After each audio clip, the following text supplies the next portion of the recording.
I'm heading back home. Gonna wait for some of y'all to come on in here. I know y'all up. It's not even late. It's like almost 10. But yeah, buddy, I am tired. Mhm. If you're just tuning in, I am finally on my way home from Virginia Beach. Lord have mercy. First of all, I was not planning to come all the way out here, which is a good hour and a half drive, by the way, almost 2 hours. And only reason, only reason I ended up here is because my black tail decided to make some money on Uber.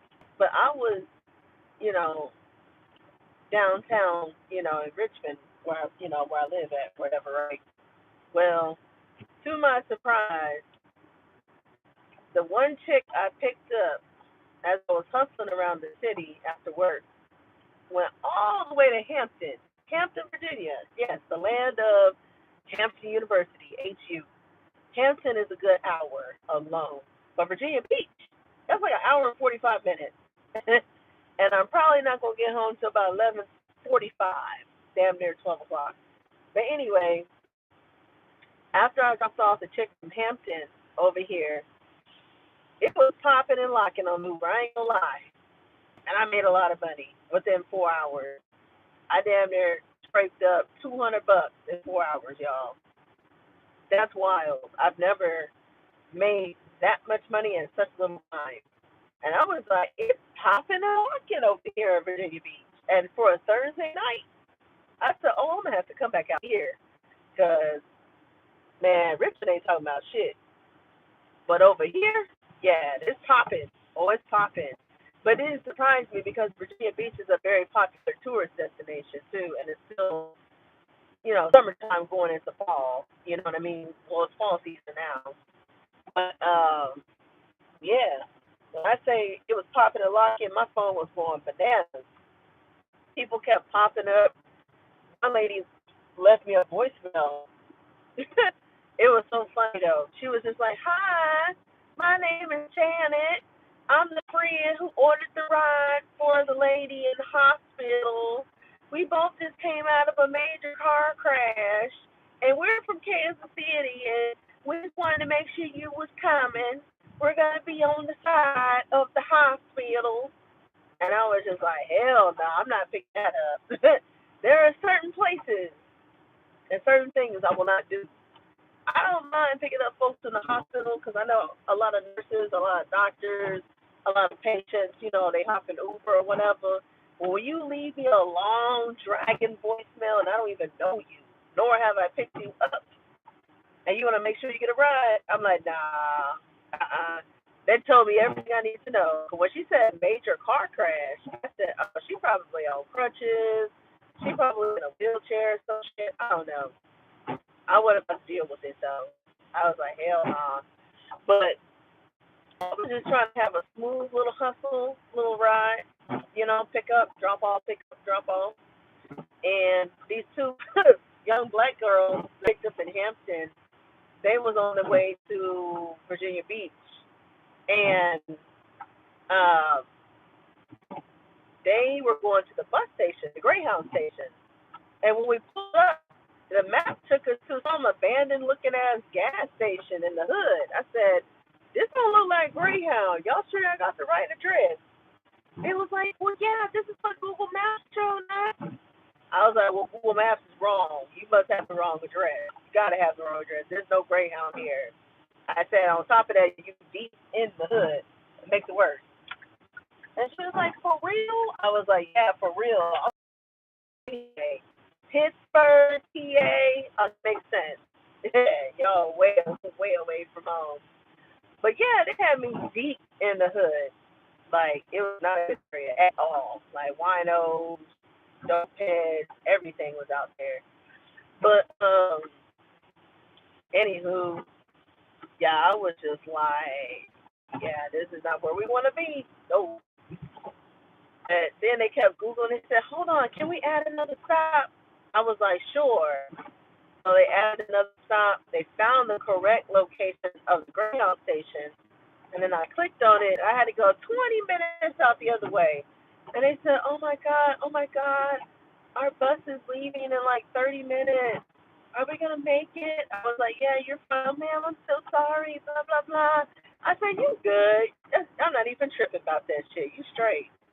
So then anyway, uh, yeah, you get the hell on. I don't know why they riding my ass. It just caught me off guard riding my ass. So we found the right location for the Greyhound place, and it was actually by the Flix bus. Now the Flix bus is like kind of similar to the Mega bus. It's like a big old green bus or whatever. And last time I checked, you could catch the Flix bus for as little as $5, depending on what direction you're going. So that ride that they were taking from Virginia to Pittsburgh was probably not a cool. I'd say about 5 to 15 or $20. They probably paid about $20 or less, and that is a long ride. That is not a quick ride. She said that's going to be about 6.5 hours on the bus. I said hell no. But you have to remember, those buses make millions of stops. So depending on the stops and their route, they probably gonna take about a cool 10 or 15 hours or more. So yeah, I was just like, have fun with that shit. I said, well, y'all hope you ladies enjoy your trip. They were some college students. They went to Hampton University. I think one of them said she was studying psychology, and I believe the other one said she was studying business or something. Something I can't remember. And anywho, yeah, I had quite an adventure. But let me get back to that second passenger. Well, the first passenger was a white guy that I picked up after work. He was downtown in the bottoms. Like when I say the bottoms, you don't want to go down there. Like Chaco, if you hear the word Chaco bottoms, stay far, far away from that area. That is not a good area. But he happened to be in these gentrified upscale condos where I picked him up at. That's where he lives. So anyway, we were talking. He was telling me that he was like a marine engineer, marine merchant engineer. I think I'm saying that right. I don't know. It's a fancy term for somebody that works on ships. I know that much. And they're always in the boat. They're always in the water. And they travel everywhere. And he basically said that he just got back from his work trip. I said, ooh, where'd you go? And he was like, Quebec, Canada? Yeah. I was like, damn. I said, that's what's up. You had a really cool ass work trip. He was like, yeah, I travel all over the world. I said, that's what's up. And then after we made a little bit of small talk, he was telling me like how disappointed he was with the neighborhood declining. I said, what you mean? He was like, man, my stuff's been broken into twice. I said, what, your home or your car? He said, my truck. He said, it's so bad over here at Chaco. I got to park my truck in my parents' house. I was like, damn, that's why you're going to go? That's why you came and got the Uber? He was like, yeah, I'm picking up my truck. I was like, wow. So, yeah, I said, damn, that's sad. He said, call the police and the Richmond PD wouldn't do shit. I said, damn. I said, they didn't come out and take a report. He was like, nah, man. I sat outside for 45 minutes trying to get a report. They would not come out. They didn't even send a detective. I was like, wow. I was like, man, they different over here in Virginia because in Texas, somebody breaking your shit, they going to come out. And they going to send a detective to dust off your door handles for fingerprints to see if they can catch the culprit. But yeah, not over here. Oh no, it takes a lot for the cops to come out if they break into your cars or your houses, which is pretty sad. And I was like, I'm sorry that happened to you. It's very unfortunate. But yeah, he was a cool guy. And that ride alone from downtown was about a cool, I'd say about $16. And he gave me a $9 tip, so that added up to like $25 off that one ride. So then the second ride was the older black lady. She wasn't too much older than me. I would say she was probably in her early 40s or something like that. And she was off in the country. I'm talking sticks, nothing, no man's land, trailers, bushes, wood, nothing out there for miles. It's beautiful though, pine trees everywhere, but ain't shit out there. And she came out with her little suitcase and said, oh, she's going to see somebody. I seen on the app, it said Antoine's guest. I said, oh, somebody ordered this ride for her. Probably one of her kinfolk is what I was assuming. So she's on the phone, hey, baby, I'm in the Uber now. I'm on my way. All right, I'll see you when you get here. I said, oh, it's our man, it's a nigga. So I was like, how you doing? She's like, I'm fine. How you doing? She's really nice, you know. I said, whoever Antoine is, he must really love you, because who just orders a Uber to the next town over an hour away? Who does that? That's what I need to know. I don't even do that. But yeah, she went from some boondock land to all the way to Hampton, and that was good drive. It wasn't too terrible though. I mean, we really didn't see traffic, honestly. I had to stop by the gas station to fill up when we hit Williamsburg, so that way I didn't have to fill up for gas on the way home. And I wanted to make sure I got enough so we could make it in case we did get stuck in traffic. That way I could keep on trucking. And then after I dropped her off, and we're making small talk, man, this lady, she was kind of low key dingy, but she was telling me her life story, and she was like, as I asked her, she said she had just moved back 2 years ago. I said 2 years ago.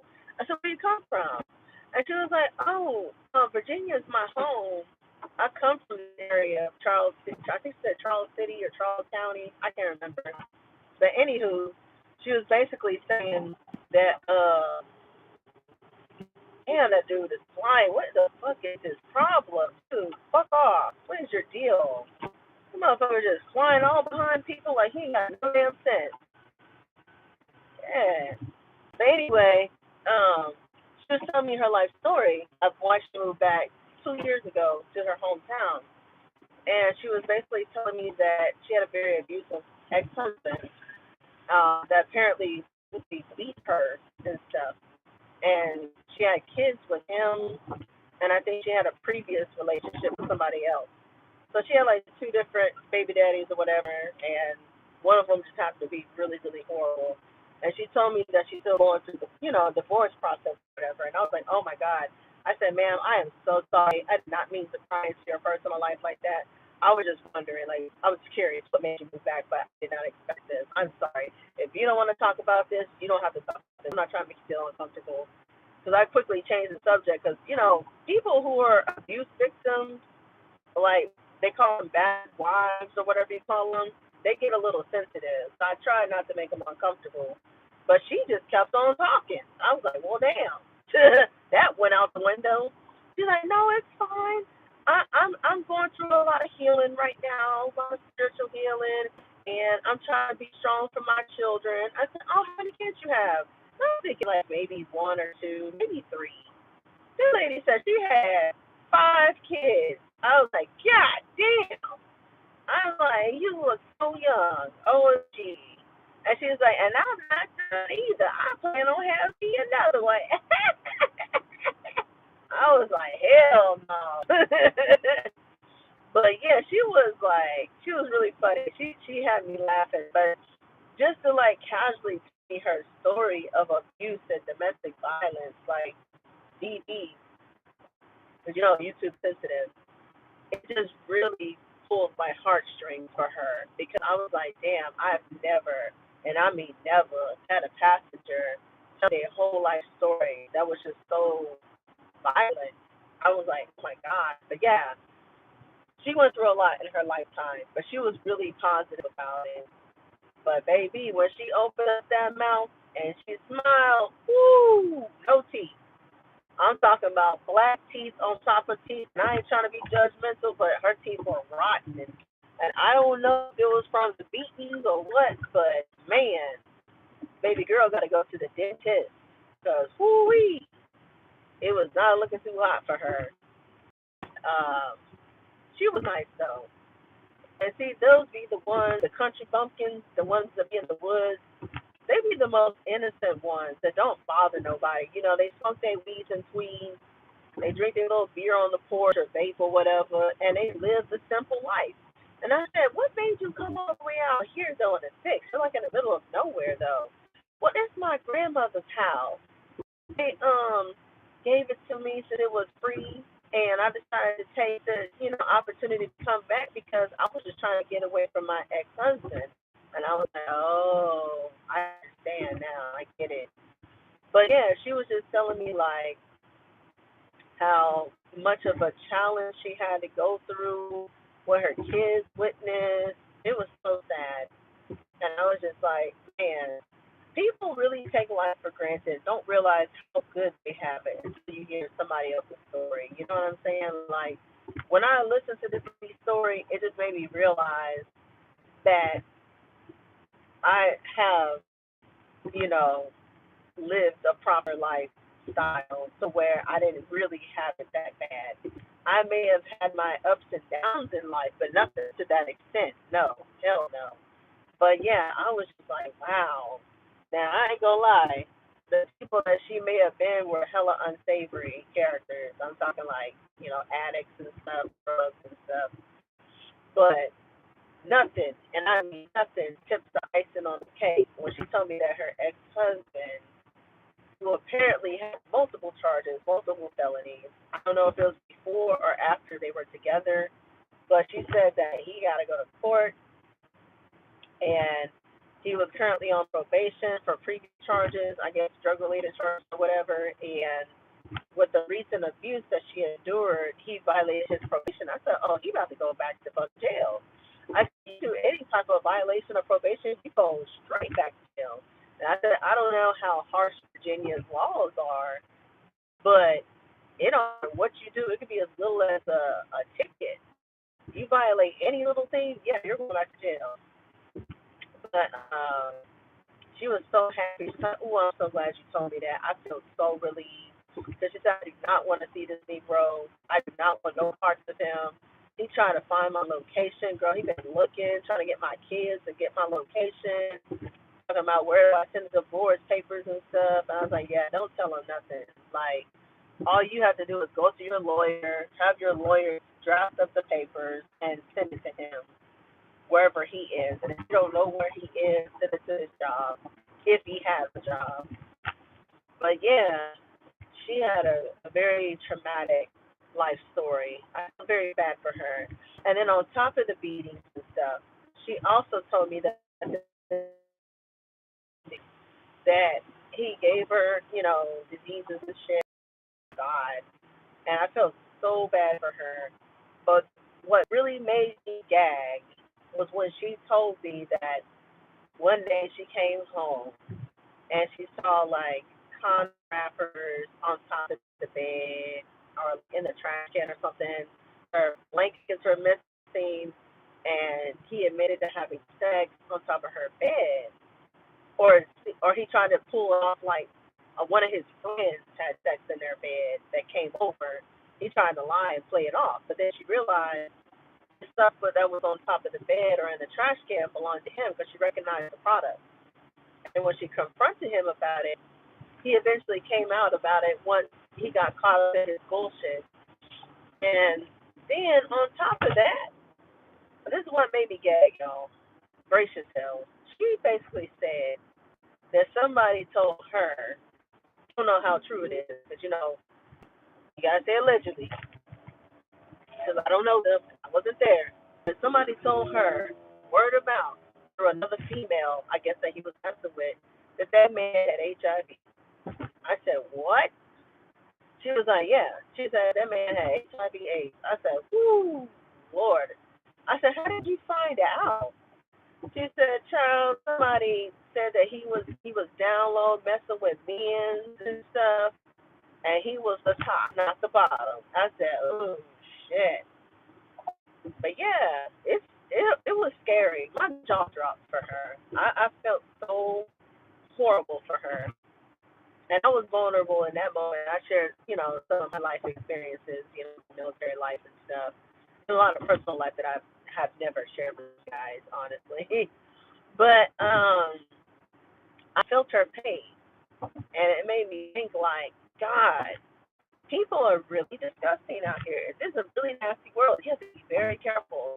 And I was just like, see, this is why I say to myself, this is why I don't fool with nobody out here. I'm too afraid because of all the disease and shit flying around. It's just too much nonsense.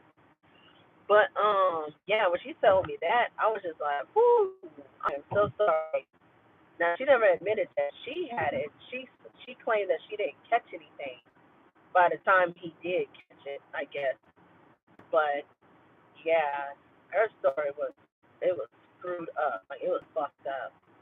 But yeah, I was just like, wow. I thank God every day for my health and my welfare.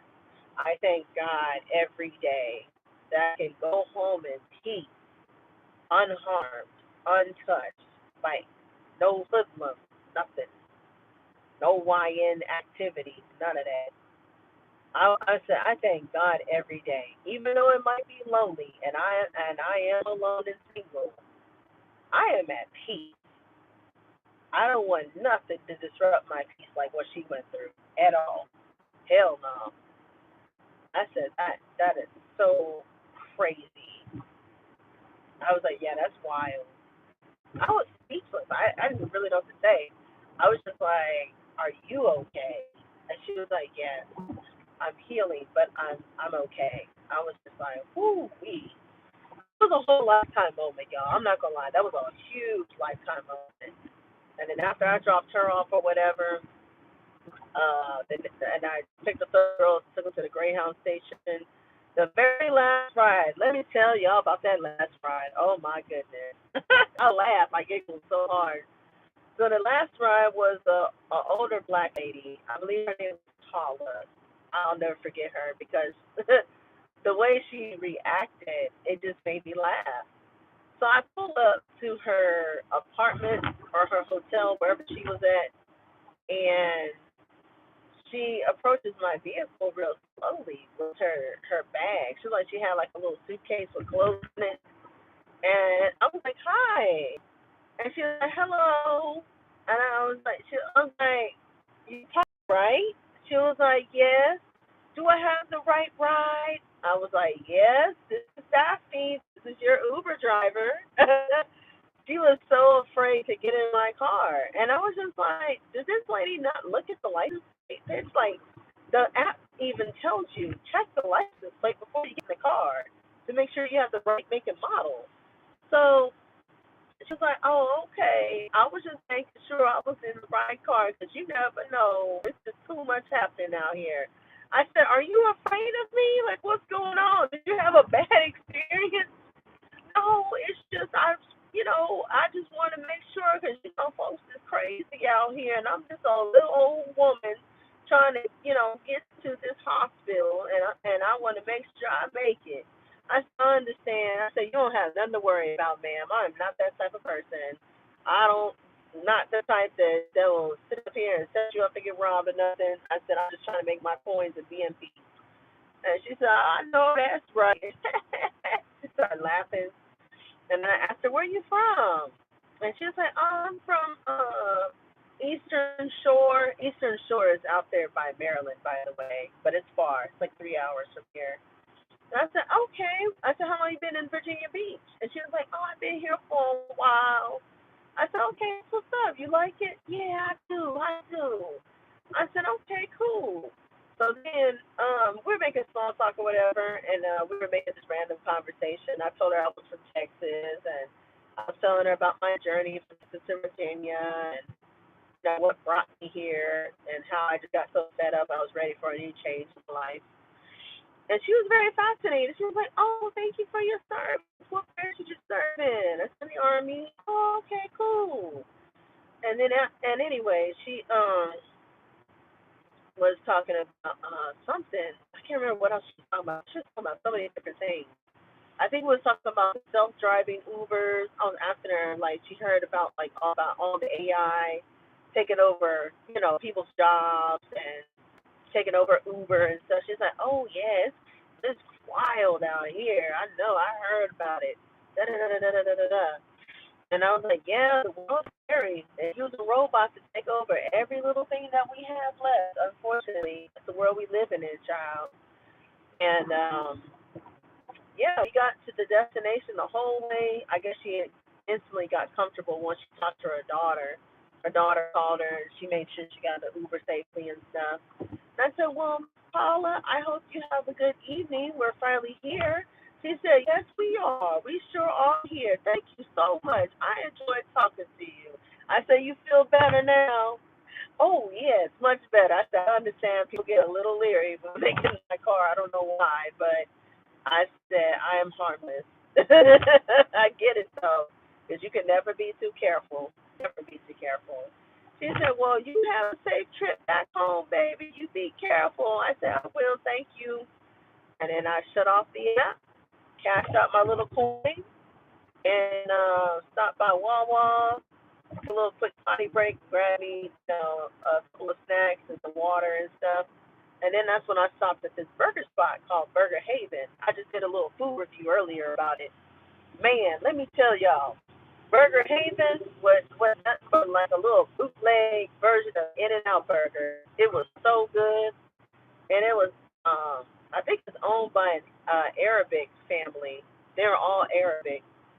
So yeah, I was like, this is good. I said, I found my new hot spot. I know where to go when I go out here next time.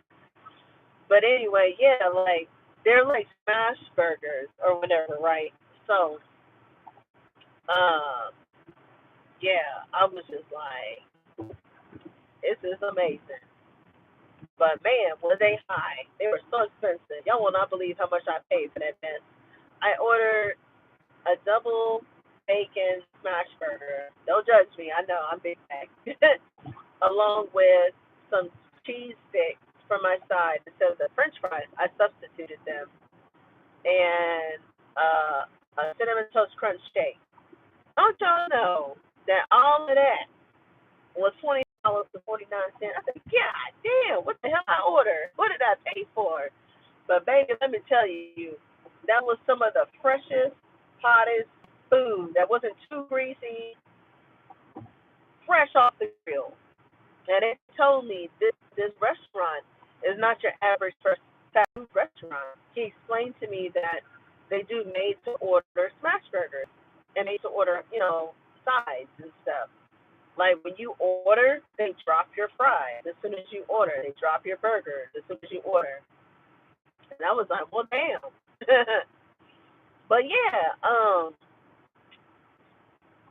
it was amazing. It was amazing. I was just like really amazed about it. But damn, there's a lot of construction out here. I hate when they do nighttime construction. But yeah, I highly suggest it. Burger Haven. If you're ever in Chesapeake, Virginia, check it out. Yeah, they was on point. On point. Definitely on point. I'm trying to camera around there to see all this damn construction. Look at all that construction I'm rolling by. Y'all see that construction? Don't make no sense late at night. But yeah, I'm halfway through. I think I'm in Hampton now. I'm passing up Hampton Road. I probably got about a cool, I don't know, 45 minutes to an hour left. It's far, but the drive isn't bad. It's just daytime, you got rush hour and stuff. At nighttime, it's like, whew, crazy, crazy, crazy construction. Y'all see all that construction on the side? Lots and lots of construction. Mhm. Everybody left me. Why y'all leave me? I'm still talking though, like everybody in here.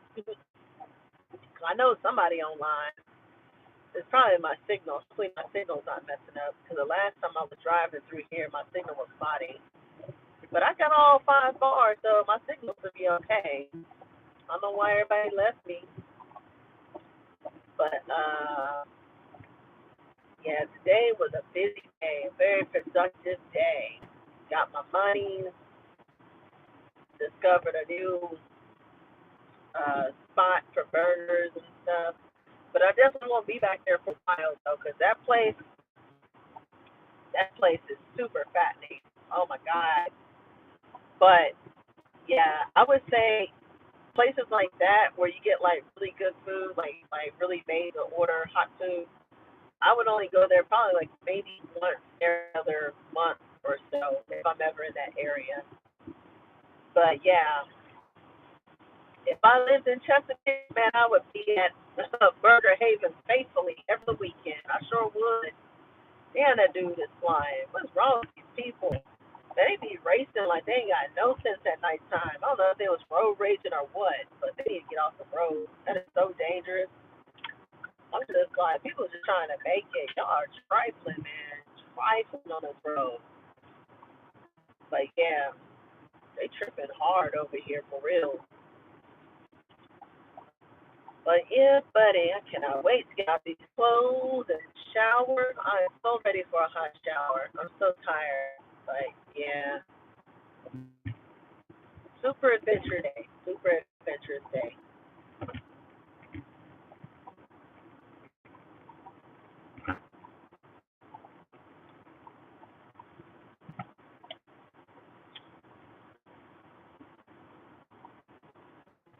I just cannot believe I went back for the shake. Oh my god. Don't judge me. But I was so addicted to that damn sugar. I was like, I gotta give me another shake. That shit was so good. So I got me a chocolate shake, and whoo, it was fresh. When I say they use real milk dairy ice cream for their shake, they use real ice cream. So delicious, super delicious. And then the same boy that was in the window, he was a nice Arab boy that took my order. He was like, I overheard the owner talking and saying they might open up a second location over in Richmond where you're at. I said, for real? He was like, yeah, they don't know when because of the competition, but they plan on opening up a second location. I said, I hope so, because that would be nice. I said, because Chesapeake is a stretch. This is a drive. This is an hour and change. And I'm not going to keep driving out here just for this. I was like, hell no. Nah. But yeah, it was just one of my random stops. I felt hella guilty. I ain't gonna lie, I'll admit it. After I ate that juicy smash burger with them cheese sticks and then two shakes, I said I gotta go to the gym tomorrow. I gotta go to the gym. So yeah, I've done some out of control big back behavior tonight, and I am not ashamed of it. I'm not. I am not. But I will be back in the gym. Don't you worry. I will be back in the gym. Mhm.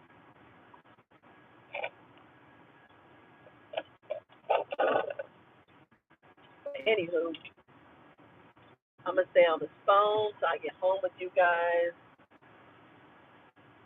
Hopefully somebody comes in and talks because I got a long way to go. Long way. I probably ain't gonna get off this road till like damn near 12. By the way, this is going. Them roads are so long out here.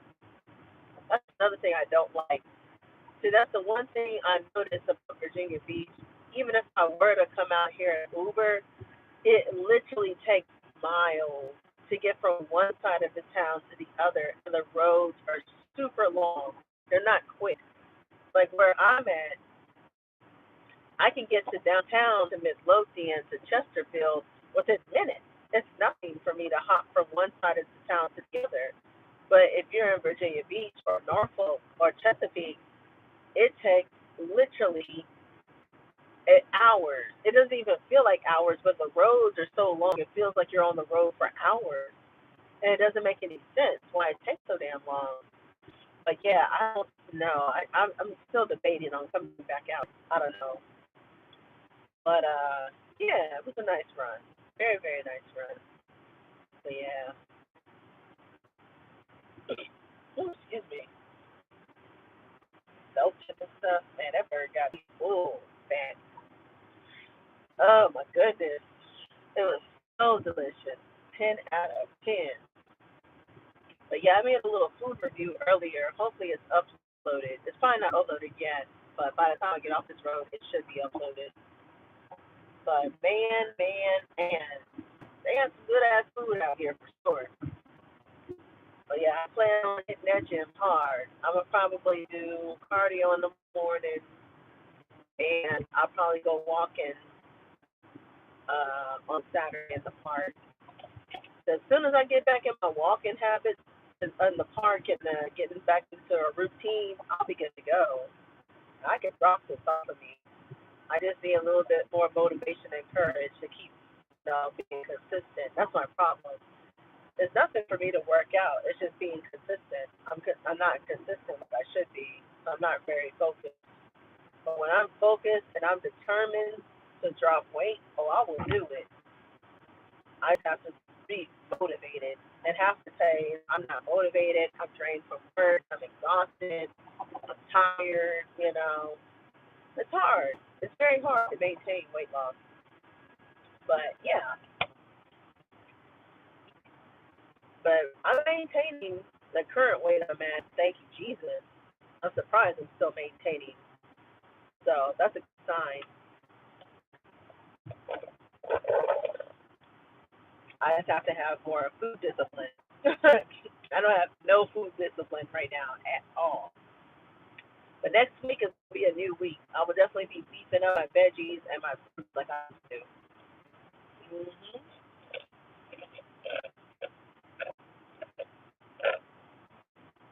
And I'm definitely hitting the weights too. Hitting the weights hella hard.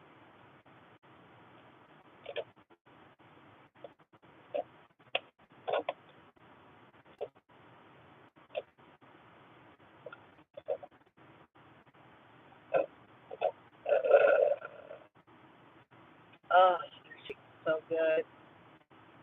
Oh, I'm in heaven. Super, super good.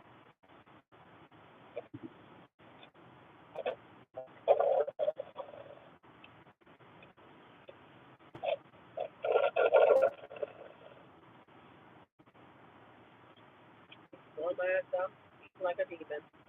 I was going 80. Didn't realize this hauling ass. I don't even know the speed limit is over here. Oh my goodness. I think it's 65. I don't know.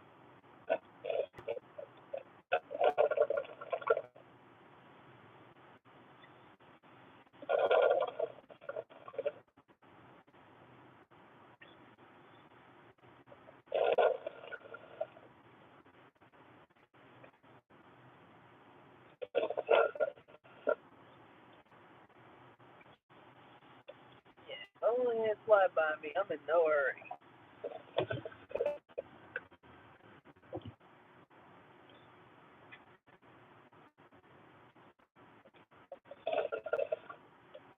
Oop.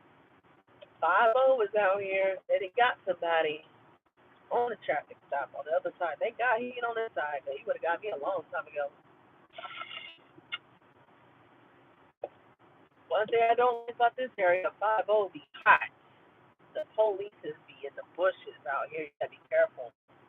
And most of them jokers are state troopers. Let me tell you something. Virginia State Police do not play. The troopers will lock you up faster than a damn firecracker over a speeding citation. So don't let you over 80 to 90 miles an hour. You're going straight to jail in Virginia. It will lock you the fuck up. There's no citation there. You just get a free pass to jail. Cause I'm gonna tell you, one time I was speeding like a bat out of hell. I'll never forget. I had a rental car. I think it was like a Dodge Charger or a Dodge Challenger when I was living in Texas, right? And I was coming back from the casino in Louisiana. I used to go to Louisiana all the time, right? So on my way home, and it's nighttime. It's like maybe 2, 3, 4 o'clock in the morning. I don't know. I'm halfway through, passing through raggedy ass Waco, Texas. And I cannot remember the name of that raggedy ass county I was passing through. It started with an H. But anyway, that specific county outside of Waco, that damn trooper or whatever the hell he was, sheriff's deputy, flew behind me so fast. Oh my god! And a big ass Tahoe SUV going a million miles an hour, just catching up. Pops on the lights. He scared me because he was flying like a bat out of hell right behind me. He was so angry, I guess, at my speeding. I didn't realize I was speeding because when you're in a Charger or a Challenger, like a sports car, you don't realize how fast you're going unless you really pay attention. Because driving 80 miles an hour might feel like a damn rocket in a Honda or a Toyota. But if you're driving a Corvette or something like a Dodge or something, or a Ford Mustang, going 80, it feels like you're going 40. You have to be very careful in those sports cars. So when he pulled me over, he was like, license and registration, how you doing? I was like, I'm all right. He's like, I pulled you over because you were speeding. Uh, I said, oh, okay. Where you at? I was like, I'm heading home, officer. Where's home? I was like, Austin. I just made up a city because I was like, bitch, I don't tell you where the fuck I live for real. You don't know, my fucking business. He was like, are you speeding? I was like, I gotta go to work. I said, I was talking to my uncle. I said, get up in the morning. He was like, you realize you were going about 85 in a 65 zone? I was like, no, officer. I did not realize it. I think he said 85 or 90. I can't remember. I was calling ass from Louisiana. I was just tired. I was just made up shit so he could leave me alone and let me go. And I was like, oh my God, I am so sorry, officer. I'm just trying to get home. I'm tired. I did not realize those speeds. Well, you have a speedometer right there. Use it. He said, because in the state of Texas, if you just went over a few miles over 95 and up, you would have went straight to jail. I was like, whoo. When he told me that, that stuck with me ever since. Do not go past 80 miles an hour in the state of Texas, or else you go straight to jail. Which once you hit 90 and above, you're going to jail for reckless driving. But yeah, I was just like, again, I said, well, am I getting a citation? Yeah. He gives me a citation. I said, do you know how much it's going to cost? You have to call the court. Okay. Now you be careful out there. I said, yes, sir. And I drove the hell off. Called the court the next day on that citation that cop gave me. That motherfucker told me $225 for a speeding violation. I said, $225? Yes. I said, damn. I said, is there a way that I could take defensive driving off this ticket, or at least get it off my record? He said, no, you can pay the fine, but you got to do the time. I said, what the hell?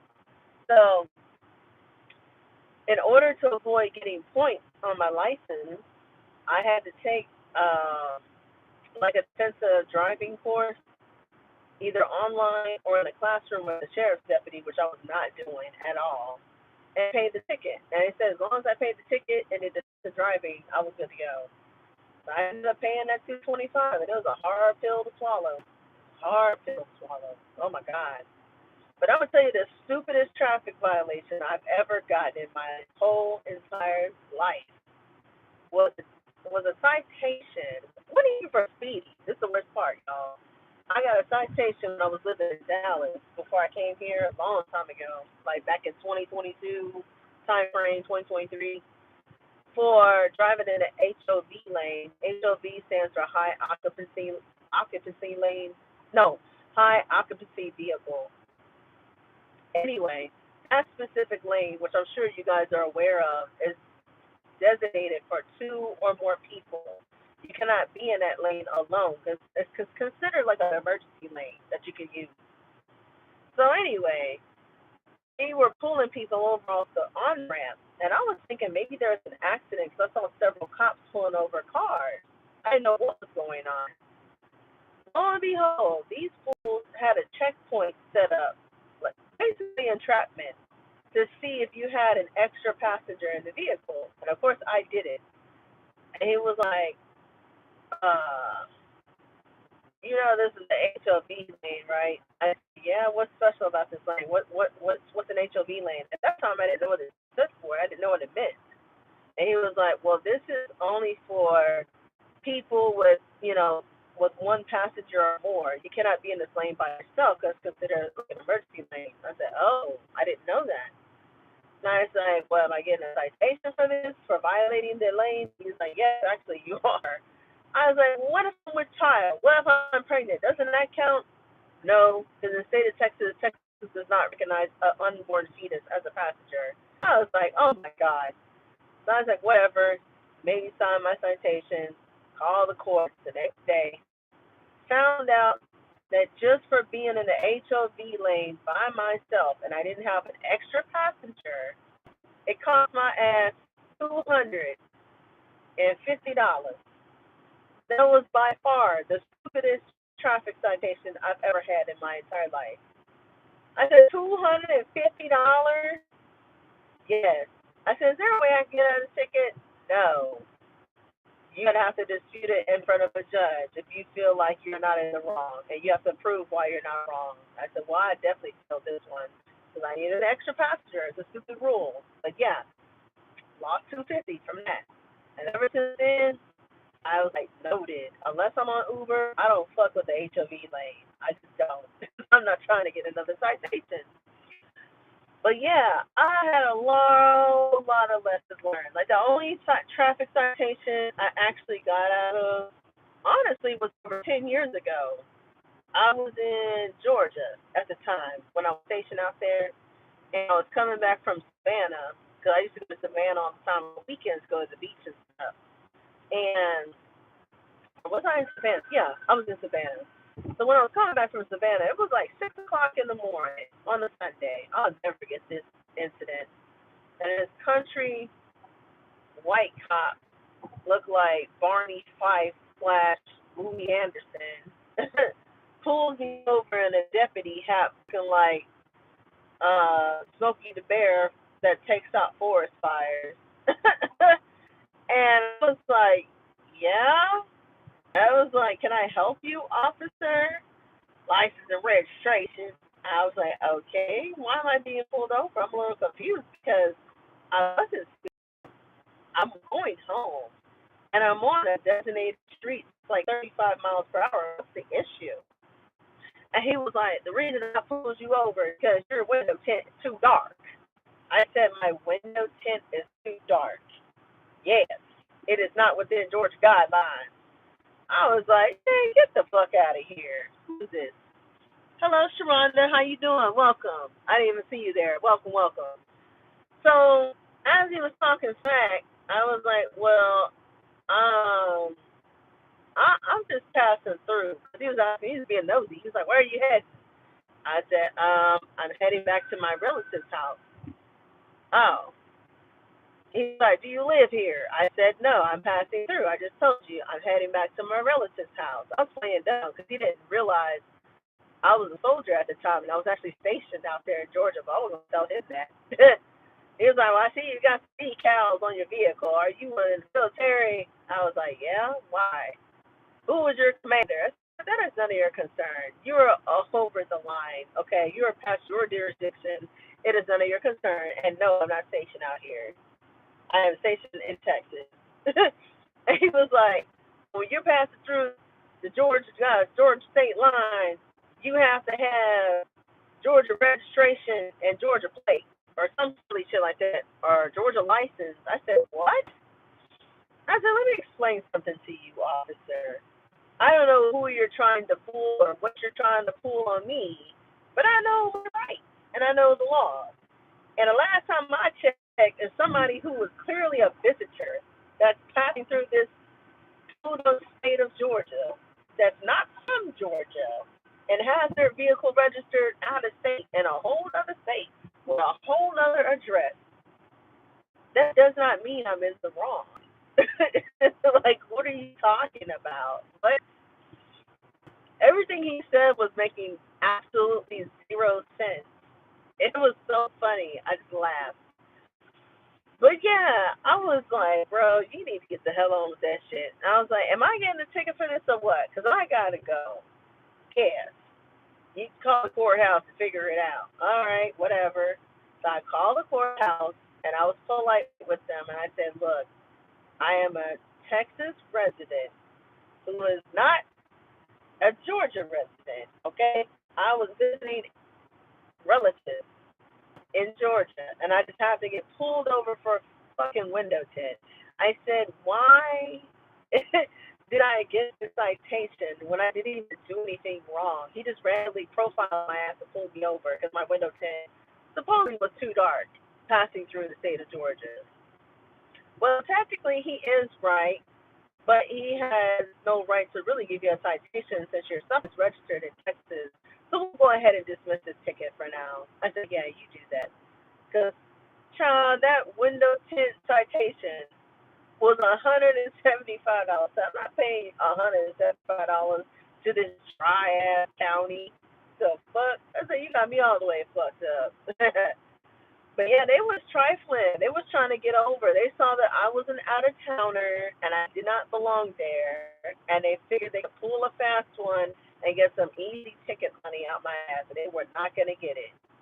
Because that's a ticket I would have fought. That is one ticket I would have went before a fucking judge and called it a day and kept it moving.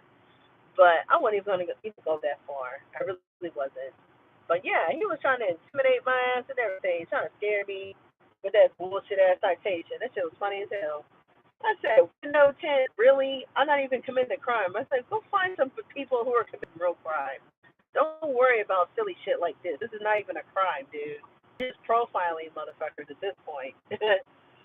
But yeah, I thought it was hilarious. I was just like, what? I just laughed. I laughed so hard.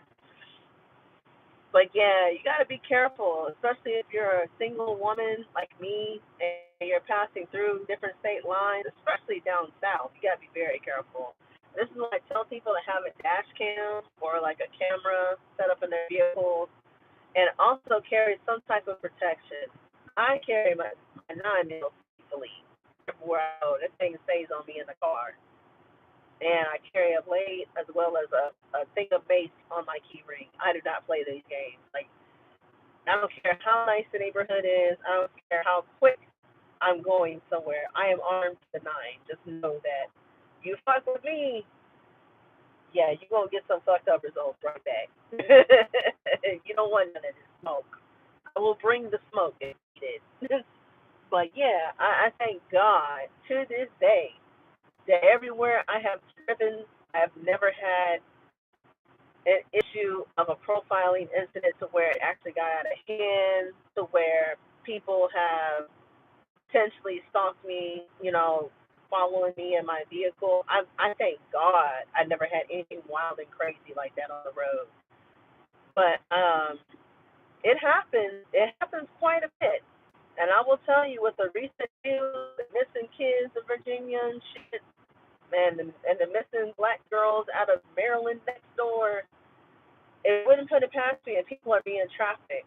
Because I heard word on the street is that the DMV area, DC, Maryland, Virginia, is a very popular area for trafficking. And that's why I tell a lot of women to be careful, because you can't be friendly with a lot of strangers because you don't know what their intentions are, if they're ill will or if they're really innocent.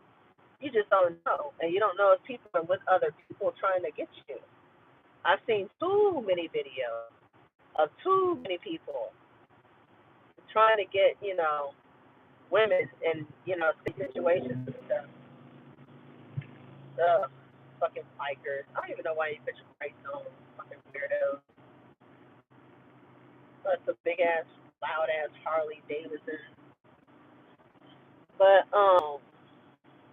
yeah, you just have to be very aware of your surroundings. I'm always keeping my head on a swivel 24/7. I never, and I mean never, keep my eyes off the, uh, you know, certain things. If I see something that doesn't look right, if I see something feels out of place whenever I'm traveling, oh, best believe I stay ready.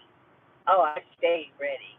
You're not gonna fuck with me and think I'm not ready. No, I'm ready. You just don't know it. So see, people perceive me as this, easy, innocent character that's, you know, delusional or some shit or naive. But I'm not naive. I'm not gullible, and I'm very alert, especially when it comes to traveling. I stay paying attention to people. Like when I sit down in places like restaurants and stuff, I intentionally sit with my back facing the door. Why? Because I want to know who's coming in and out that damn door at that restaurant in case I need to leave. If I feel like the place gonna get robbed, I'm gonna politely leave and get the fuck out of there. If I feel like something ain't right, I'm gonna leave. It's just the energy. It's all about energy and motion. If you feel that the energy is off, you feel like the motion is off, get up and leave. That's all you got to do. I never sit with my back turned anywhere. And with another recent event of the chaos that I saw in the news about this, I think she was a Russian lady. She was some foreigner. Um, that got killed on a train. She was on a subway in Charlotte, North Carolina, which is about 3 hours from here, by the way, by some old crackhead. And a crackhead, whatever he was a black guy, just super crazy out of nowhere for no reason at all, unprovoked. This man gets up, pulls out a pocket knife, and stabs this young, poor, innocent woman to death on the train. I was floored. I was so floored. Oh my God, I was so floored. It was so sad. And this is why I tell people never sit with your back turned on a public transit system. If you do sit with your back turned, make sure you are paying attention at all times. I personally don't prefer sitting with my back turned. If I'm on a public transit system, you know what I do? I sit in the very front, close enough to the driver, to where I know I can easily access those doors to get off that transit system. And I make sure that if the people are skeptical, if I just don't feel safe at all, I hop off the damn train. I don't even bother if I were to take public transit. If I see some unsavory characters that have motives to do something ill will, I'm not hopping on that train. I'm going to get off. Now, I ain't gonna lie, I was nervous when I rode the public transit system when I went to California a couple of years ago to San Francisco. But San Francisco got a lot of druggies and homelessness and stuff. But the trains were so empty day and night. And I kept asking the hotel people, are the trains safe at night? Because I'm going to a concert tonight. I need to make sure the train is safe. I'm not hopping on a train if it's not safe. She's like, yeah, we hop on the trains all the time to go to work. You're fine. You'll be okay. The police are in the stations too, so you'll be okay. All right. I'm taking your word for it. So I don't want to get mugged. Because people get mugged out here all the time. And she was like, nah, that's L.A. L.A. you get mugged. I was like, okay, I guess that makes sense. And she was right. Those trains were empty. Did nobody bother me. I was bopping my head like I had some imaginary headphones listening to music the whole time, and no one bothered me. I was so blessed. God was really watching over me and protecting me because there were some shady areas of San Francisco that I did not want to go through, that I had to go through to get back to my hotel. And boy, I was nervous. I was very nervous of transit system. But yeah, it was peaceful. It was very peaceful. I even went through Oakland. I did not want to go through Oakland. I didn't have a choice because that's where the Warrior Stadium was at for the concert. And boy, all I smelled was weeds and tweeds in the air. Oh my God. Everyone was blowing weeds and tweeds. Because you know, California is a legalized state. But yeah, you can tell the difference real quick when you leave San Francisco versus Oakland. Oakland is black, black. And hella ghetto-fied. Hella ghetto-fied, black, black. But San Francisco, super white. Complete opposite. Super white, super Asian. That's all you're gonna see. A whole bunch of Asians and a whole bunch of white people. There are like hardly any black people in San Francisco. And I think a lot of it is because of homelessness, poverty, and the cost of living. Cost of living is ridiculous. The last time I checked, my taxi driver that I was talking to when I was in San Francisco said him and his wife and 3 kids lived in a 2-bedroom or 3-bedroom apartment, and he was getting damn near $3,000 or $4,000 a month for a two or 3-bedroom apartment. I said, huh? An apartment? Not a house? Not a condo? Yeah, an apartment. So that was 2 years ago. Just imagine what that shit looks like now in 2025. I could never live there. I could never, ever live in California. No. But baby, when I tell you LA is like concrete jungle number 2, that is baby New York. I don't care what nobody says. All that Hollywood flashing shit ain't nothing. That Hollywood Boulevard bullshit is a crock of shit. Literally. Hollywood is Skid Row times 10. They will never show you these images. They will never show you the homelessness. They will never show you the Skid Rows on TV. But it is full of Skid Row. It is full of homelessness. It is There's needles on the ground everywhere. It's dirty. LA is a very dirty city. And it stinks so bad. Oh, it stinks. I'll never forget the very first time I went to LA. I went to LA approximately 15 years ago. I want to say back in 2012 ish, somewhere around there. And it was me, my mom, my dad, my sister. We met up at the airport because I actually flew out there by myself at first. I was gonna fly out there with somebody, but they didn't want me to be alone, so they decided to come out there and stay with me and celebrate with me, I guess, while I was on a little vacation, while I was still in the military. And don't you know that the first thing I saw outside that airport was a homeless man downtown LA eating straight out the garbage. I said, God damn, that's nasty. But you gotta do what you gotta do to survive. And I was just like, shit. I said I knew LA was bad, but damn. Motherfuckers pissing in the alley, broad daylight, cops walking by, don't give a damn. They do not care. And LA is actually worse than what it was 15 years ago. 15 years ago, it was tolerable. Like, you could go to certain areas of Hollywood Boulevard, be okay. You can literally walk up and down that strip day and night. Nobody's going to bother you. Now, you got people out here doing the fentanyl on fentanyl and all these other hard shit drugs, and you got to worry about somebody popping you upside your head or trying to traffic you. And then, of course, the gangs will never go away. There's so many gangs in LA. It's so dangerous. It's gotten worse. And I think the only reason it's gotten so worse is because their laws are messed up. They don't care. The police don't give a damn. You know, it's like you're playing with fire. And a place that's full of lawlessness is not a happy place. I'm going to be honest. Like, that is a place of just destruction. I'm so serious. No shade to the people of LA if y'all are listening to this video, but that is a place of destruction. I'm so serious. But yeah, it's different. It's different now, and it's worse. And at that time, again, this was 15 years ago when I was down there, I witnessed three things: a man pissing in the alley, a man eating out garbage, and I'm trying to think, what else did I see out there when I was out there? Oh, an old black woman with newspaper wrapped around her ass. I'll never forget it. It was gross. It was so gross. I was just like, what the fuck? I was a little traumatized. I was taken aback. When I seen that stuff, it was a culture shock. Because coming from Texas and from a small podunk town of LaGrange, I ain't ever seen no shit like that ever in my life until I went to LA. And that opened my eyes up, and I was just like, wow. You know, it's not so bad down south. I was just thinking, like, it's not so bad being down south, because, man, I cannot imagine waking up to somebody pissing in my yard, taking a shit on the sidewalk, and the police don't even do nothing about it. Like, people ransack stores now.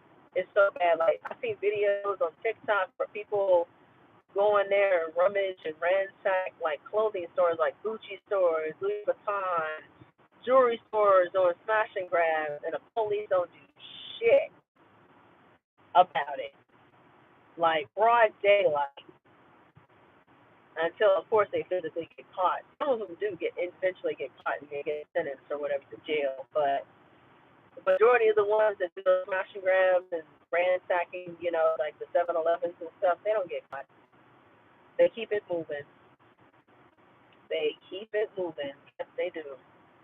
But yeah, LA is dangerous. I don't suggest anybody go out there, honestly. It's not the happy fairy tale place to be that Hollywood tries to portray it as. It is just one small metropolitan city full of pollution and filth. It's literally pollution and filth. That's all it is. That's all it is. The only neutral part of California that I will tell you that's very nice, very, very nice, is San Diego. And outside of San Diego, I don't have nothing else to refer to you besides Oceanside, California. Now, I have never been to San Diego. I do plan on going one of these days when I get a chance because all my coworkers that have been in San Diego, they told me it's very nice. A lot of them were stationed out there. That's why they were out there in the Navy. But it's definitely on my bucket list to travel for sure. And New York, whoo, Lord, don't even get started on New York. New York got rats the size of cats. I ain't never been to no damn New York yet. I do want to visit, but I'm too afraid, especially to go by myself. With all the chaos and all these random shooters and killers in the world, I don't want to go to New York by myself for a first time experience. I need a tour guide. I need a bodyguard. I need something. The last thing I want to do is a solo trip to New York. As big as that city is, it gives me anxiety just thinking about it. But there are three things I do want to see: the Apollo Theater, Harlem, and Statue of Liberty. That's it. I don't care nothing about no damn Times Square. I don't care about anything else. I don't even care about upstate New York. But yeah, I do want to visit Ellis Island, where the Statue of Liberty is at, and I do want to visit Harlem and Brooklyn. But outside of Harlem, Brooklyn, and like the historical black areas and the historical neighborhoods of New York, I have no other desire to see anything else. But yeah, that's the real concrete jungle. Motherfuckers be running around, screaming in your face, crackheads screaming and shit, calling you all types of names. It's scary. But my coworkers keep telling me, as many times they've been to New York, they said that it's safer now. They said as long as you mind your business, nobody's gonna bother you. It's very fast-paced city. So you have to walk fast everywhere you go. But other than that, no one's gonna bother you. And I was just like, I don't know, man. I gotta find somebody to go with me. So I'm not going solo down there. I'm not gonna be a victim of like Law and Order and get gang banged, God forbid, or fucking kidnapped, or even worse, unalive because I was stupid enough to go solo to a big ass city like New York. Like I'm not doing that. Now, I did go solo to San Francisco. San Francisco is a big city too, but the difference about San Francisco versus New York is a very much smaller city that's easily manageable to walk around. It's a very walkable city, but it's not as crowded and populated as New York. New York is populated. That's what people fail to realize. You could be downtown Manhattan, New York, on Saks Fifth Avenue, and 100 people cross the street like a herd of cows. That's scary. Like I don't want to be in a herd of cows and crossing the street with a million people. Like I want to be off to the side, chilling, and a shuttle band doing a tour with a tour guide. That's all I want to do. Give me a tour of the city, call it a day. And as long as I see Statue of Liberty, I will be in peace. I will be fine. But yeah, I'm very simple. I don't require much, and I kind of want to see a musical because you know how New York is famous for like, musicals and stuff. I was thinking about seeing the MJ musical, Michael Jackson musical. A lot of people said it's a very nice musical experience. But yeah, that's one of my goals on my bucket list. Visit New York, catch a musical at a theater, visit Statue of Liberty, visit all the historical areas, very black areas of New York, and call it a day, and then go to hell back home. But I've pretty much been solo most of my travels, like DC. DC is okay. It just depends what part you're in. You have to be careful at nighttime. Nighttime is shady. But daytime, you're okay if you're in a tourist area. Um, Outside of DC and Maryland, yeah, I've been to Baltimore by myself, but I was also out in the daytime. It's different. I went out at nighttime, so I couldn't tell you what nightlife looked like in Baltimore. I wasn't trying to sound for the crazy either, because the YN's real. Oh, yes, they real. But, I mean, it's an okay city. Like I said, you have to be aware of your surroundings. You have to do your research, make sure you're in the right area, because there are a lot of places where you don't want to go.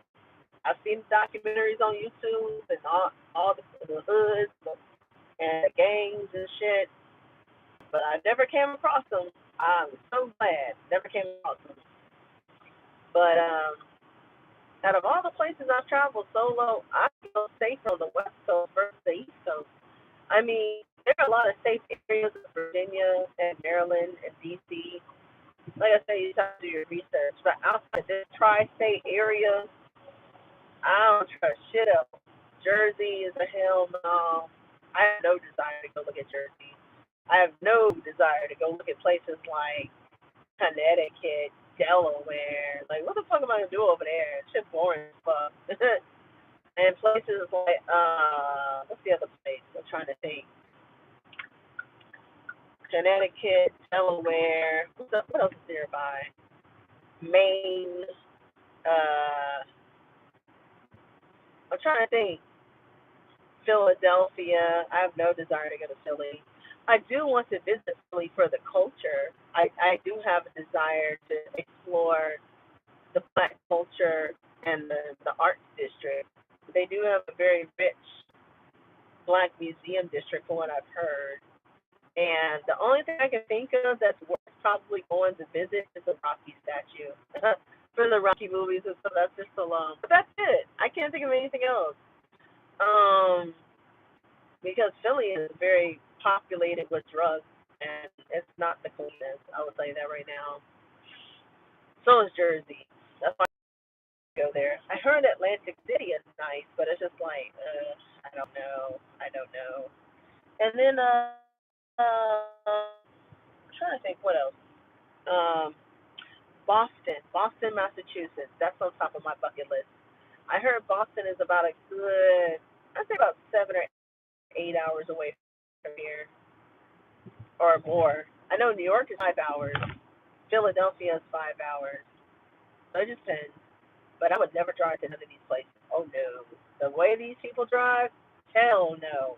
I will happily take my black ass on a flight before I drive anywhere like New York or Philadelphia. The traffic there would give me a heart attack because it's triple the amount of people that live out there. I would never drive over there.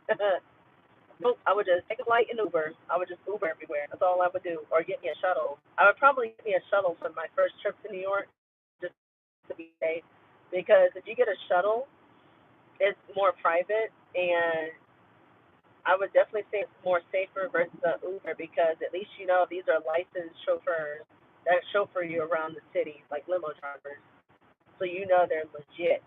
But when you get people like Ubers and Lyft drivers, yeah, good luck with that shit. There are so many people that have had incidents. I've seen women who have been raped, women who have been snatched up, attempted kidnappings, all the you just have to be very careful in bigger cities, especially when you use Uber and Lyft. That's why I'm not too fond of using Uber in a city like New York. Hell no.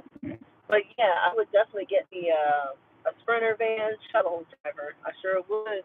Give me a Sprinter van, the BMW ones or whatever, the Mercedes Sprinter vans, and call it a day. Because at least I know I'm going to be in my hotel safe and sound, unharmed, by a professional driver that's actually hired by a legitimate business, not Uber. But yeah, um, definitely do your homework on shuttles because I used to take shuttles all the time as a kid. When my family and I traveled, my dad and my mom and them, we traveled as kids. When we went to places like Disney World, we had shuttle drivers. We had taxi drivers, shuttle drivers, all the above. This is before Uber though. And even when we went to Vegas, we had a shuttle driver. Like we never, hardly ever used a taxi, and it was because of safety reasons. The first time we used a taxi, oh my god, I thought I was gonna die.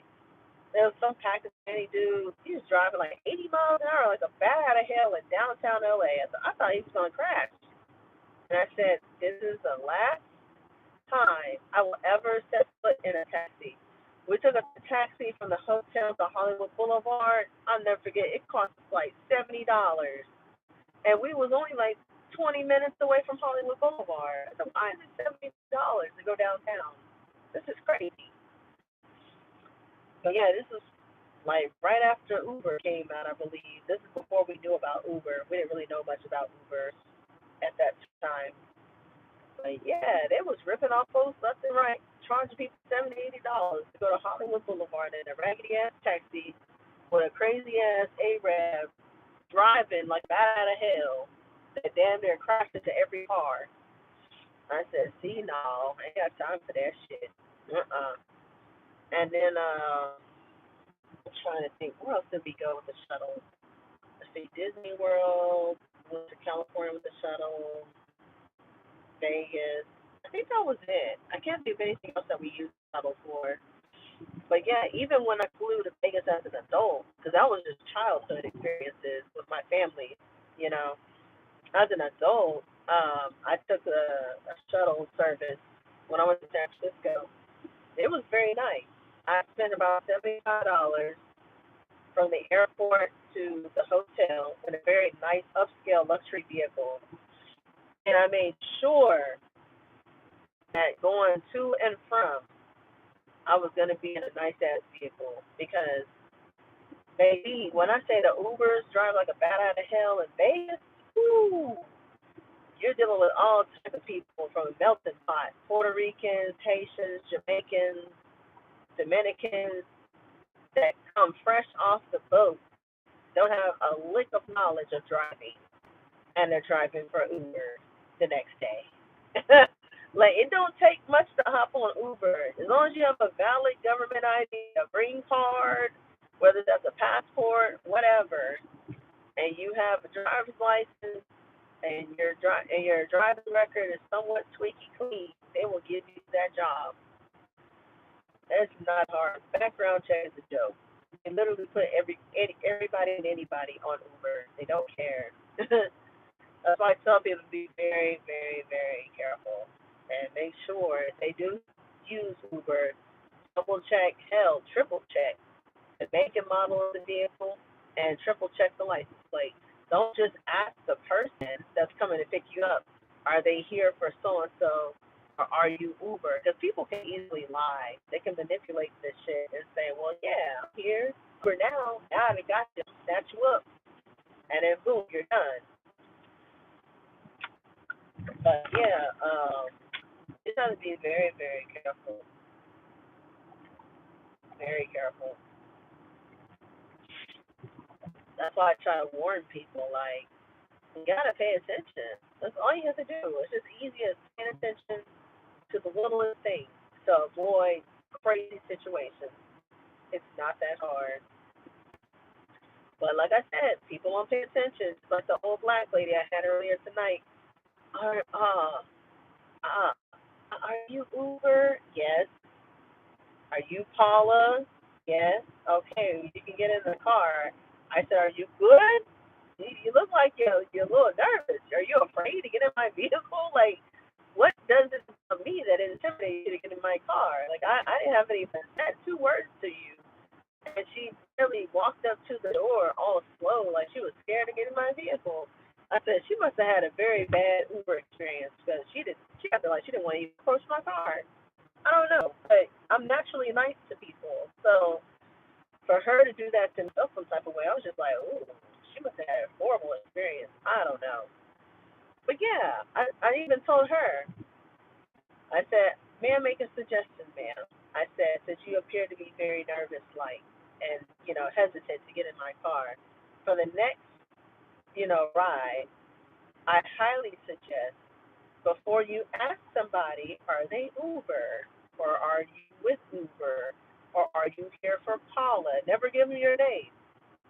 Check the license plate. All you have to do.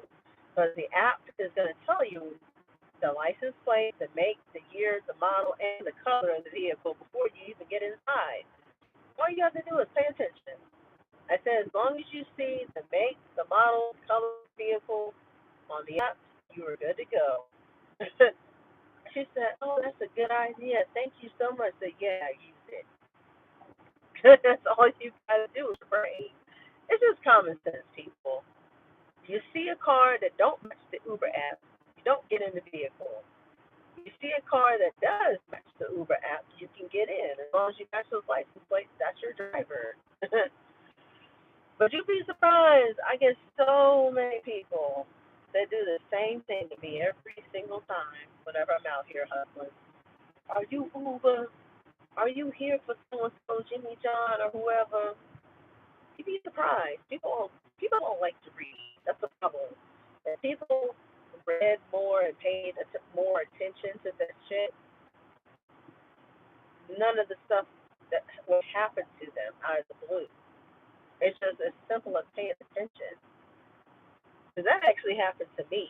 I ain't gonna lie. One time when I was in Houston, before I came out here, I was on my way to the comedy show. Prime example, last year, I went to the Tasha K show. And on my way to the Tasha K show, I stopped to get something to eat at some little daiquiri spots. Houston got a lot of daiquiri spots and stuff, right? And I grabbed me a seafood plate. And when I called my little Uber driver or whoever, I saw on the app, it showed a black SUV, like a what's it called? A Cadillac or something. Or I can't remember what the make and model was, but it was a big old black SUV, Tahoe or a Cadillac. I don't remember. But anyway, the vehicle that I saw on the app clearly matched the description that I saw in the parking lot. So I assumed that was my Uber driver, not realizing I didn't check the plate like I normally do. And this is why I tell people pay attention. Because sometimes you can find the make and model of the vehicle, but getting in somebody's wrong car because you didn't check the plate. So anywho, I hop in this man's car. This man's door was wide open, the back seat, right? And when I hopped in the vehicle, he was like, "Hello, how are you?" I was like, "Hi, how are you?" And he was like, "Can I help you?" He was confused. I was confused, like, "Are you not the Uber I ordered?" No, but if you need a ride somewhere, I could take you, hon. I said, "Hell no." I hopped out of that white man's vehicle so fast, I almost got snatched up in traffic. And that was downtown Houston. I'll never forget that shit. And ever since then, I've been on my P's and Q's about checking license plates. That's why I tell people, you have to verify the plates when you get in the car. That's all you have to do. And as long as you verify those plates, it matches that description of that vehicle, then you can get in the car. And then when I found the real Uber, he was like 3 cars down in the parking lot. They even tell me where the hell he was parked. I was like, "Are you here for me?" I said, "I see the right plates on your vehicle. I need to make sure you're here for me." He was like, "Yeah, you're Dafty, right?" Bingo. As long as I heard that man say my name, and as long as I saw that those plates matched, then I felt comfortable enough to get in that car. Yeah, I don't tell a lot of people my name for that reason, because of, safety concerns. If I see somebody, especially if somebody looks very sketch, I'd be like, "Hi, are you here for Uber?" And then I look at the plate, and I'm like, "Okay, that's me." But yeah, I don't play games. I do not, because there are people that be flaking and perpetrating and acting like Uber drivers and Lyft drivers, and they're whole criminals. And what they'll do, they got smarter with shit. They'll go to like the airport and they'll camp out, or they'll roll around and be like, "Hey, do you need a ride? I'm off the clock. I'm an Uber driver. Or I'm a Lyft driver. I'm off the clock.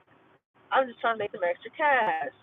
I'll take you wherever you need to go, but I only accept cash as a method of payment."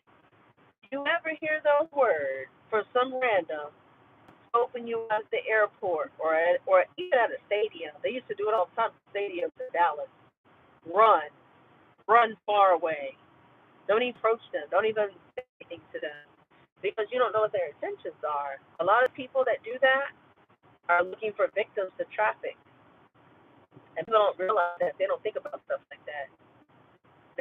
They want to, go over there and maybe risk a chance to get in a cheap ride versus paying for an Uber to get wherever they're trying to get to, but not realize they just hop in a ride with a criminal. And that's why I tell people sometimes it's not worth the risk to take someone off the clock. I don't care if they are an Uber driver or a limo driver. I'm not hopping in a vehicle that's not on the clock. And another reason why a lot of them do that too is because they know everything is traced in the app. So if they're online, they're on the app. Everything is GPS tracked. They're gonna know where you are 24/7. And if you're not on the app and you take it off the map or off the clock road, ride or whatever you call it, Uber's not going to know where you are because you took a ride off the clock and you're not being tracked on that app. So that's another thing you have to be mindful because it goes vice versa. Because I remember one time I took a lady off the clock and I didn't think anything of it. I thought she was cool, you know. She was a young Indian woman and she was outside of Dallas area, very rich neighborhood by the way, very big ass house. And she said that she worked as a journalist or some shit like that for some news joint. I can't remember who she worked for. But I didn't think anything of it. I was just like, oh, that's cool. That's what's up. And she said she was flying to Houston. And she said that she was doing a quick day trip or flying to Austin or something to do a journalist deal. And then she was flying back the next day. I said, okay, cool, whatever. So then this lady texted me and said, hey, are you available right now? I just landed at the airport. I said, huh? I looked at my clock. It's like after 11:30 at night. I said, I thought you weren't coming back into town until tomorrow. I thought you were going to be gone the weekend. No, it was a quick day trip. I was coming back tonight. I was like, okay. Now, before I get to this part, let me tell you a quick backstory on this passenger that I picked up. The journalist, the lady who I thought was a normal human being. Looks are deceiving. I will tell you that right now. They can look the part, but they are probably not the part. People are very deceiving and crazy. You just don't know it half the time until you start talking to them. So when we made small talk and we were talking, right, she had told me her past about her history with I think it was an ex-boyfriend or somebody that she was gonna supposedly marry or somebody. I can't remember. It was a white dude. She was telling me that he was a Marine and he was very controlling and manipulative and all this other shit, blah, blah, blah. It didn't work out too well, so they ended up breaking up. She was pregnant one time, then had a miscarriage. Like, she went through a lot.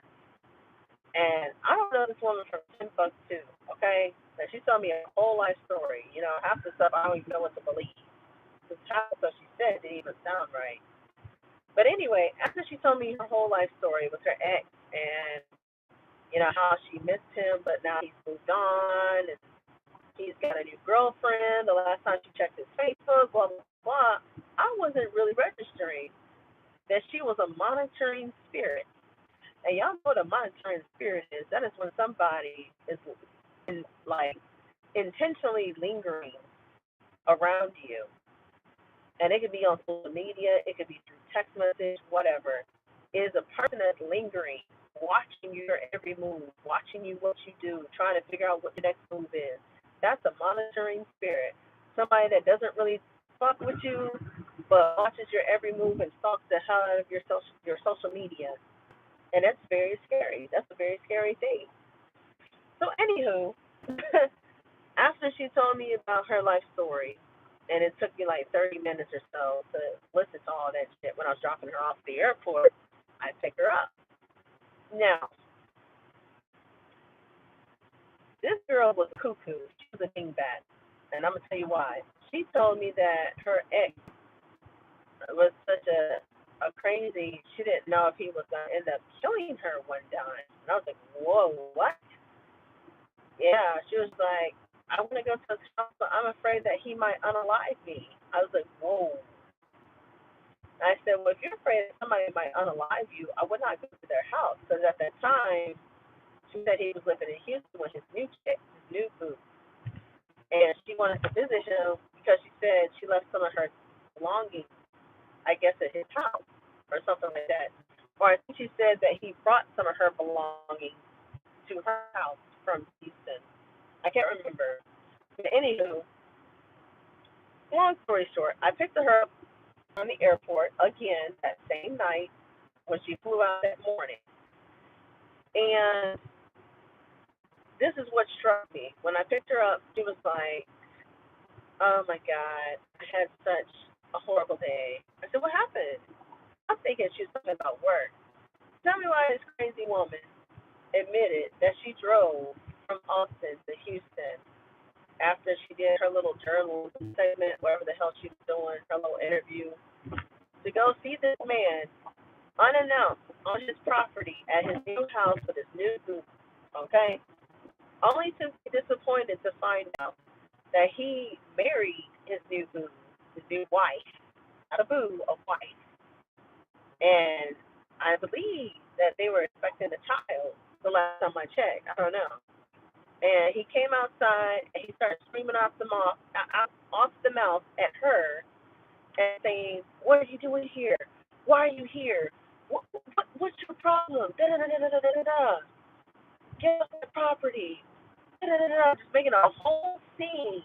And she said neighbors were coming out their doors, watching and looking, trying to figure out what was going on. And he's just going off. And I told her, if you know this man is intensely crazy and he has a mental issue, like schizophrenia or bipolar disorder or something, you might want to stay away. Like, I don't think it's worth you going over there risking your life just to see somebody that you haven't seen in over a year because you're still love struck and he don't want your ass. She was in denial.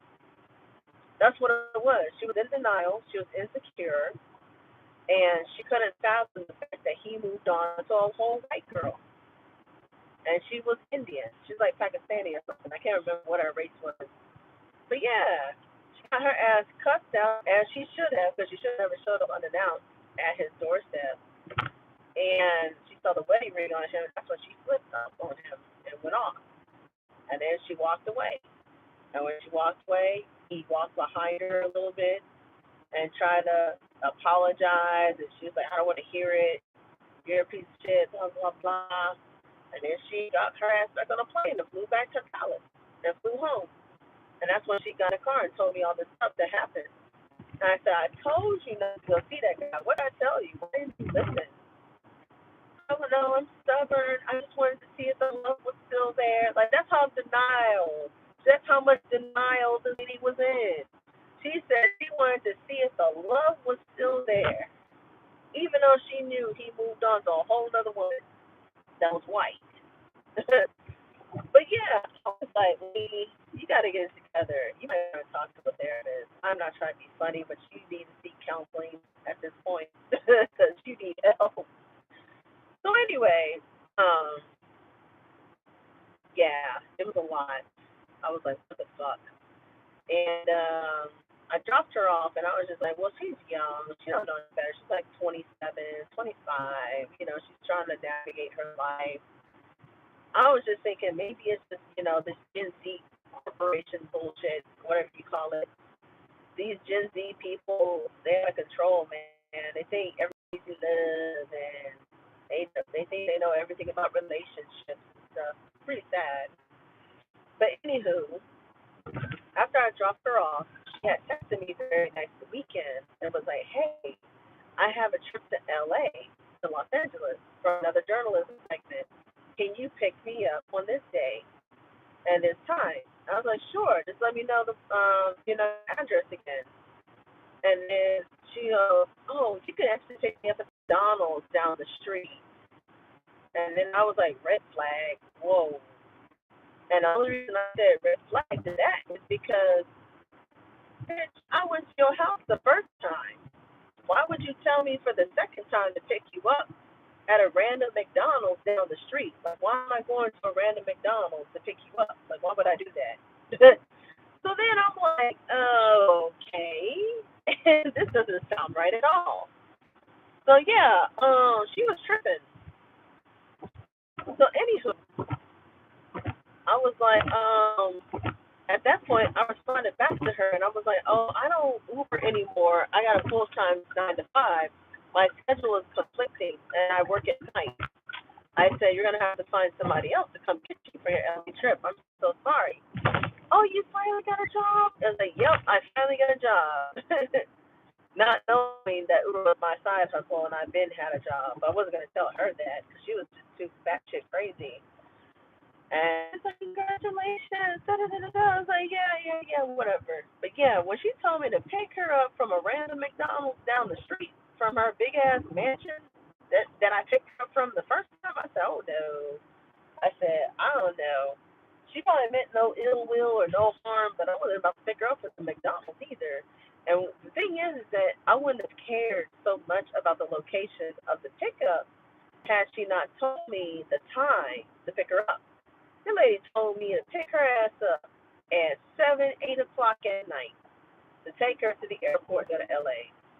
I said, first of all, I have never, and I mean never, ever had somebody tell me to pick them up at a random fast food restaurant late at night to take them to the airport. That's crazy. Especially when I've already been to your house. Like, why would you do that to me? I can understand if I've never been to your house and I never picked you up from your house. Okay, maybe you're ashamed of the neighborhood. Maybe you're in the project, or maybe you just want people to know that you're taking Uber. You're able to take an Uber. I don't know, because people do that all the time. They've been like, drop me off over here in the bushes in the corner, or drop me off over here. But no, this lady tried to do a fast one and said, pick her up at McDonald's a block away at 7 o'clock at night, knowing I picked her up from her home, a big ass mansion in broad daylight. That doesn't make any sense. Like, make it make sense. So yeah, I was just like, block. I blocked her. I was like, I'm not dealing with nobody else off the clock because there's too many weirdos out here that have a lot of unresolved issues, and I'm not dealing with no more of them in my car, especially off the clock. No, I don't give people my number no more. The only time I will give a person my number is if they've taken a ride with me before, and I've seen them multiple times as a regular. So I do get regulars from time to time. I recognize the same people I pick up and drop off. Or I've actually, you know, known this person from way back when. That's like the only time somebody get my damn number. Now what is going on down here? Why is everybody stopping? Now I'm almost home, okay? And everybody then came to a dead halt. I don't even know why. But I'm almost home. And everybody coming to a halt now. It better be construction, not an accident. I hope it's not an accident. Damn, this line is long. What the hell is going on here?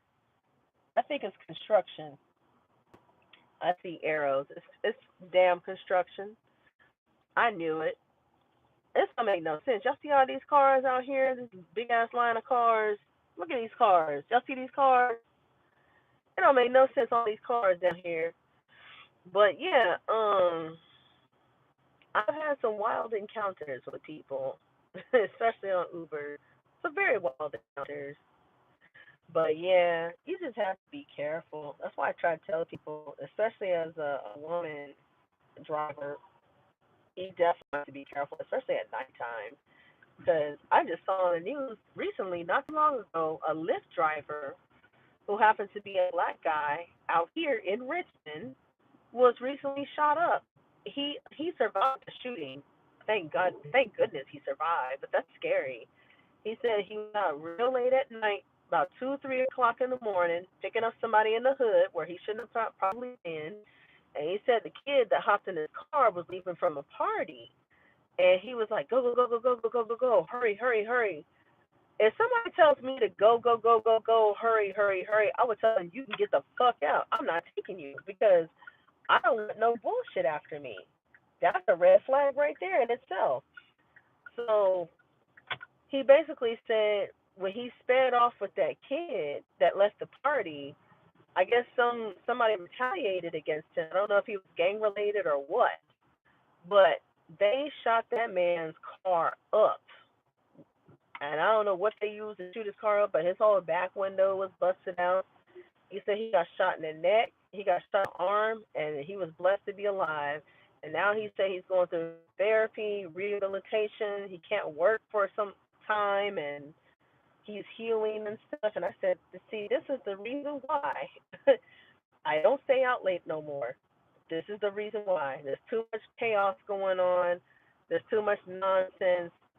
You have to worry about a lot of things at nighttime, especially in the certain areas in your neighborhood that know project areas specifically. And I'll tell you the ones here easy not to go to. Jackson Ward, Gilpin Court, Moz Court. Yeah, you don't want to go to none of them areas. So Burnham Avenue, yeah, the hood. It's Project Central. I don't pick up people from those specific areas because of the mentality of the people there, one. And two, just knowing the neighborhood is trash and there's winos and there's prostitution out here too as well. I don't deal with those type of people. I keep it pushing. Nothing against people in the projects. There are some innocent people that live there. I'm not saying all the people in the projects are bad. All I'm saying is that you're going to get some unsavory characters in your vehicle, and you have to be very careful for that reason. But yeah, I try my best to stay in the wealthy areas as much as possible. If it's in a short pump area or Stony Point Circle or something like that, I don't pick up shit. I don't. And if I happen to be downtown, because most of the time I do pick up people over there, I will pick them up in broad daylight all day long. But I will not go at nighttime and pick them up. No. Mm-mm. But yeah, it's just like I said, a matter of your surroundings. You got to be aware. You know, you got to be aware. Got to be aware of your surroundings. But yeah, let's flip the camera back around. I don't want y'all to see my last exit coming off. I don't figure out where the hell I live at. But yeah, it's just all about being aware of your surroundings. You just gotta do your research. It's not hard to figure it out. But this is why I tell myself if I do come out here at nighttime, I cut myself off after a certain time, like around 9 or 10 at the latest.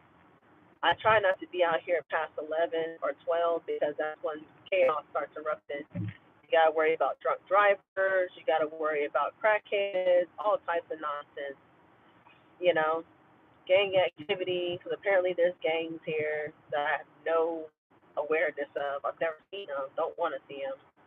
But yeah, there's a lot of stuff here. But most of that stuff is in the east side and downtown and south side. As long as you're not in those areas, you're pretty much okay. You know, it's not that bad. But other than that, it's just, common sense. Paying attention to the road, paying attention to your mirrors. I keep my eye on the mirror 24/7 because people be flying behind me like a bat at a hill, trying to intimidate me or bully me on the road. And I'm just like, you can ride my ass the entire time, and I will be an asshole and intentionally slow down, piss you off, so you can swerve around me and hit the next person because you're not about to hit me on the way home. Especially when I know I'm like less than 10 minutes away. Oh, I'm not speeding. No, you in the other lane. I'm not about to play with you. Look, I'm not about to play with you at all. But yeah, you'd be surprised. As some of the people around here, like I said, you just have to keep your head on swivel, keep your eyes on your mirrors at all times. This is why I keep my eye on the back mirror the most because I know that people be flying like a bat out of hell, and you don't know people will actually lose control and hit you one day. Because I have been hit. Oh, I've been hit before. And it hurt, and I'll never forget. I was T-boned. This is over 10 years ago in Austin when I was living in Austin. Young Mexican girl blew the red light. Her light was on yellow. She was trying to make it before red. My light just hit green. And at that time, I had a little dog. And luckily, the dog was okay. He survived. He was okay. But she T-boned me on my driver's door. As soon as I barely moved from that red light, she said, "Pow!" at 40, 50 miles an hour and smashed right into my driver's side. Tore up my whole car. My little Honda Civic was gone. It was almost paid for. I was pissed off. It was beautiful. Black on black and gone, just like that. And ever since I got hit by that crazy girl, I always before I leave a red light to check, triple check both ways before I leave a light. Because people don't know how to obey the street signs and the red lights out here. You have to be careful. Yeah, it's very dangerous out here. You gotta be careful. Always, always, always check your mirrors, no matter what. This is why I tell people you always gotta check your mirrors. But yeah, baby, I'm almost home. I can smell it. I'm so glad I'm almost home. I'm so tired, y'all. It's like 11:30. What is it? Yeah, it's about 11:30. I made it in good timing. Yeah, buddy. I may not even Uber tomorrow the way I'm feeling because I'm just tired. My body is super, super tired. But I'm gonna try to get my ass up and go to the gym because man, I felt guilty that day the night. I was just like, oh, I feel so guilty, and I had 2 checks. Jesus Christ! But I worked my ass off for it. Hell, I deserve a little cheat meal here and there. I don't do it quite often as I used to, but I try to keep it at minimum. If I do a cheat meal, I try to keep it to at least a minimum of like every other weekend, or every other month. I try to keep it to where I go like once or twice a month on junk food, and then I try to beef up my veggies and my fruits every day, during the work week. Meal preps, you know what I'm saying? Portion control, all that good stuff. But yeah, it's just a matter of, consistency. I have to make sure I'm consistent with the gym and stuff. But once I get that consistency back in motion, I will be back on track. That's just the only thing. My sleep has been off since I've been here. As soon as I get my CPAP machine, I think I'll be able to sleep better and, get more energized. That's all I'm waiting on, honestly, is my CPAP because I've been having trouble coughing and choking my sleep lately, and it's not fun. Especially when you're heavier, you can feel it. The weight on you is worse. When you're trying to sleep, it hurts more. Your body aches more. I have arthritis now.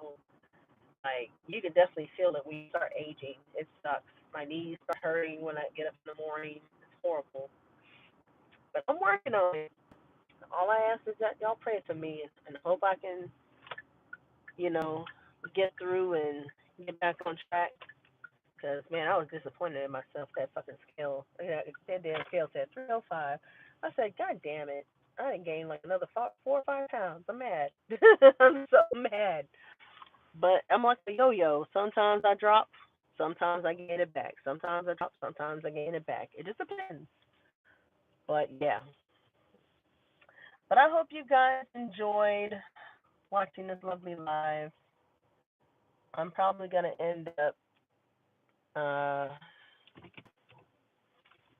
deleting this live. I don't know. I might keep it.